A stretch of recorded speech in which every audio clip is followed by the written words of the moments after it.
Hi hello नमस्कार जय जगन्नाथ आउ सब भल अछ तो आज किसी भी कंटेंट नहीं कहा कई झील को रोस्ट करार नहीं कहारी किसी करार नहीं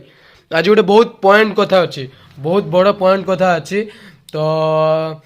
मुझे पॉइंट रो किछि अंश कहि दउछि तो मुझे पुआ मान विषय कहबी जो माने कि माने निज बाहा हो सारा पर बाप माँ को छाड़ी दौरान नहले बाप माँ को घर विदा कर दौरान नहीं वृद्धाश्रम रख दौरान न जदि भी बाप माँ सहित रोचान तो स्त्री कथार पड़ी बाप माँ को पिटुंट मुझे भड़ुआ पुआ मान कथा आज कहमी अरे शुण जो बापा माँ ते एडिटे रु एडेटे कर तो मूलिया कर कौन नहीं कौन कर माने तो लोक तू हजार कथा शुणी तू छोट बेले केते कौन करूँ केते कौन न शुणी तू ताकू छाड़ दौचु पुणी गोटे सामान्य झील जी तो खाली गेई बेस कुछ किसी देवनी से डरो भोसड़ी वालों, भगवान से डरो, कुछ अच्छा करो लाइफ में। तुम्हारी माँ की पुआ कई अच्छी भांड सेमती करनी बे माँ क्या बहुत पछताइब तो चलो स्टार्ट करिया मु सब पॉइंट कहूँ तो शुण तो भाई माने समस्ते मो कथा को भल से शुण ओके आउ जदि वीडियोटी भल लगे तो शेयर करिवो ओके थैंक्स तो चलो स्टार्ट करिया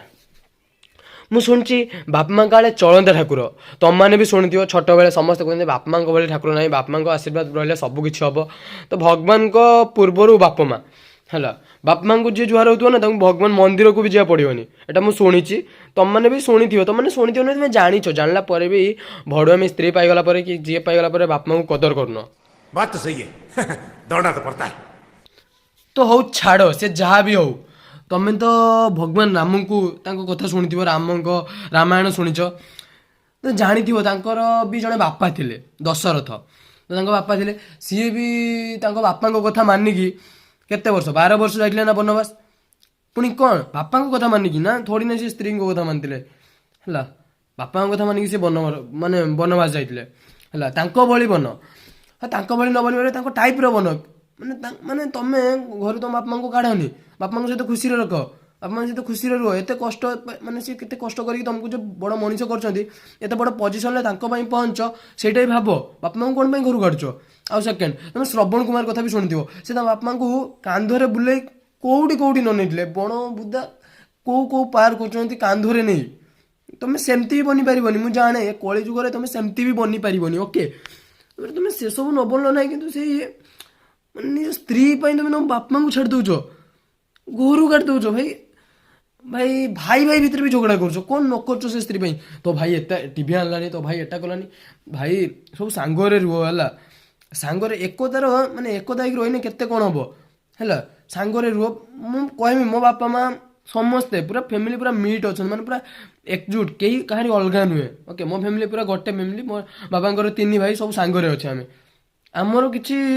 तुमको जो मुझे कहूनी तुम भाव आम घर प्रोब्लेम आम घर कि नहीं आम घर सब सांगरे अच्छे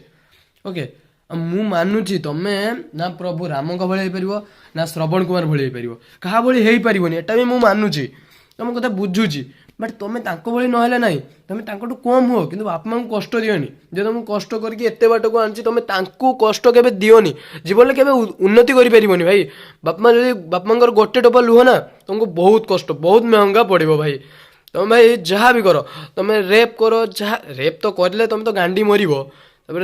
तुम जहाँ भी कर दिन गोटे छोट स्टल दुकान खोल ना तुम बापा को आशीर्वाद थी तुम कौट नहीं कौटी पहुँचो माने कौटी पहुँचो ता सीमा ना जब बापा को टिके भी लुह थी ना तुम जे स्टल दुकान भी खोलती ना ताठू बंद है तुम भिक माग भाई तुम बापा को केवे भी कष्ट दियोनी मो कथा अनुसार ना बापा को जमा गोटे टंकार कष्ट दियोनी बापा तो हजार कथा कहे ता सागर मिसना तू से कम करना गाड़ी देवे अरे तुम भल गाड़ी दौर तुम बुझ ओके आ बापा को थे कष्ट देना तुम बहुत गांडी मर जीवन में तुमको कह मोर किसी हक ना मुझे देखुची भाई सोशल भांड बापा को काढ़ी दौच आज्ञा वृद्धाश्रम आज्ञा तुमको जो से छाड़ दी आसते अनाथ आश्रम तुम्हें आज भांड यही स्टेज पहुँची पारि केवे भी बापा सहित सेमती करनी तो जय जगन्नाथ आज भिडियो एतिक रहा तो मोर सब कथा मु गोटे बहुत छोट पिला मो कथा जो समस्त भल लगी था तो भिडियो शेयर कर ओके शेयर कर समस्त पाखे पहुँचा दरकार गाँ सबुठारे बापा को छाड़नी भाई बहुत कष्ट बापा को छाड़देवाटा बहुत कष्ट बापा पदे पदे कथा ना बहुत माने पूरा सत कथा जो बापा कही था केते सांग मिलबे केते साथी मिलबे किंतु बापा भली जिनस ना पाइबनी तुम बाप माँ भौणी ଭାଇ ଏମାନଙ୍କ ଭଳି ଜିନିଷ ତୁମେ ଲାଇଫ୍ରେ ପାଇବନି। କେତେ ଜନ୍ମ ପରେ ମଣିଷ ଜନ୍ମ ପାଇଛ, ଆଉ ଏତେ ସବୁ କେତେ କିସ ପାଇଛ, ତୁମେ ବହୁତ କିଛି ପାଇଛ। ତୁମେ ସେଥିରେ ବି ଯଦି ବାପା ମାଙ୍କୁ ଛାଡ଼ି ଦେଉଛ, ତାହେଲେ ଲାଇଫ୍ରେ ତୁମେ ପାଇଲ କ'ଣ ମୋତେ କୁହ? ତୁମେ ଲାଇଫ୍ରେ ପାଇଲ କ'ଣ? ବାପା ମାଙ୍କୁ ଛାଡ଼ନି କେବେ। ମୁଁ କହୁଛି ସ୍ତ୍ରୀ ଉପରେ ବି ସେତିକି ଭରସା କରିବେନି। ବାପା ମା ଯେତିକି କଷ୍ଟ କରିକି ତୁମକୁ 9 ମାସ 10 ଦିନ ଯେଉଁ ଗର୍ଭରେ ଧରିକି କେତେ କଷ୍ଟ ପାଇକି ତୁମକୁ ଜନ୍ମ ଦେଇଛି, ତୁମେ ସେଇ ମାଆକୁ ପର କରିଦେଉଛ। ପର କରନି ଭାଇ, ପର କରନି। ଲାଇଫ୍ରେ ବହୁତ ମିଳିବ କିନ୍ତୁ ବାପା ମା ମିଳିବନି। ଆଉ ବାପା ମାଙ୍କ ଆଶୀର୍ବାଦ ଯଦି ଥରେ ପଡ଼ିଯାଏ ନା, କେହି ବି ତୁମକୁ ଅଟକାଇ ପାରିବନି। କେହି ମାଇକେଲ ବି ତୁମକୁ ଅଟକାଇ ପାରିବନି। ତ ଓକେ ଭାଇ, ମୁଁ ରହୁଛି। ମୋତେ